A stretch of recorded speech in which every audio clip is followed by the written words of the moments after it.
আসসালামু আলাইকুম, কেমন আছেন সবাই? আশা করি সবাই খুব ভালো আছেন। আপনাদের সতর্ক করার জন্য আজকের এই ভিডিওটি। তো আপনারা কিন্তু এখন যারা নতুন করে ফাইল জমা দিতে চাচ্ছেন এবং আপনারা কিন্তু এজেন্সি ভালো কিনা খারাপ, ট্রাস্টেড কিনা এইসব যাচাই-বাছাই না করেই কিন্তু আপনারা টাকা জমা দিচ্ছেন এখন।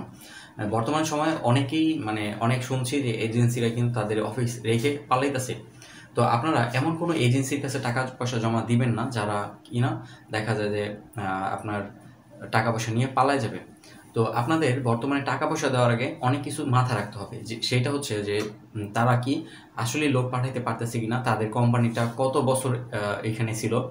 তারপর দেখা যায় তারা কি এখানে অনেক বছর যাবৎ আছে কিনা সততারভাবে তারা লোক পাঠাইতে পারতেছে কিনা? সবকিছু যাচাই-বাছাই করেই কিন্তু আপনাদের টাকা পয়সা দিতে হবে। বর্তমানে কিন্তু আমরা অনেক জায়গায় নিউজে দেখতেছি, টিভিতে নিউজে দেখতেছি, তারপরে আমরা অনেকের কমেন্টে দেখতেছি যে অনেকে বলতেছে যে টাকা পয়সা নিয়ে ঘুরে গেছে।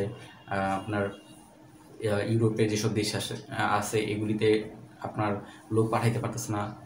অনেকে কিন্তু সেনজেন যেসব দেশ আলবেনিয়া, তারপরে সেনজেন এবং নন সেনজেন যেসব দেশ আছে এগুলিতে যাওয়ার জন্য টাকা দিছে এবং তারপরে কিন্তু তাদেরকে ঘুরাইতে আজকে ৭-৮ মাস, ১ বছর, ১.৫ বছর, ২ বছর হয়ে গেছে কারো, কিন্তু এখনও তারা যাইতে পারতেছে না।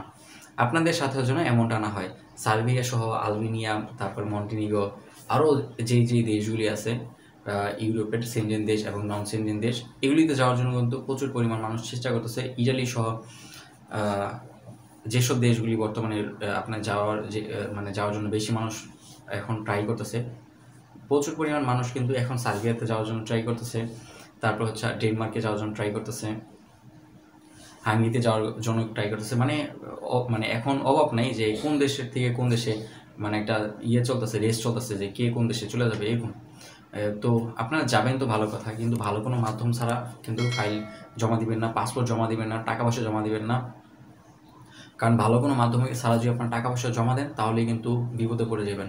কারণ কয়েকদিন আগেই শুনতে পাইলাম যে কয়েকজন এজেন্সির মালিক তারা কিন্তু তাদের অফিস রেখে, তাদের সব কিছু রেখে তারা কিন্তু অফিস বন্ধ করে চলে গেছে। মনে করেন একটা কোম্পানি কিন্তু, একটা এজেন্সি কিন্তু দেখা যায় যে ৬০-৭০ জন, ১০০ জনের থেকে ৫ লাখ ৬ লাখ করে টাকা নেয়। তো তারা যদি এত সেই টাকা যদি আপনি ৫০-৬০ জনেরটা হিসাব করেন, সে কিন্তু অনেক টাকা হয়ে যায়। তো এই টাকা পয়সা নিয়ে কিন্তু এজেন্সিরা পালায় যাচ্ছে।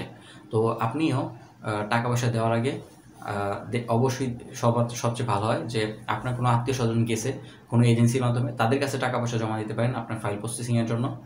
এছাড়া আপনার যদি কোনো আত্মীয়-স্বজন থাকে যে তারা এটা বিজনেস করে, বা আপনার নিজস্ব যদি কোনো মানুষজন থাকে তাদের কাছে দিতে পারেন।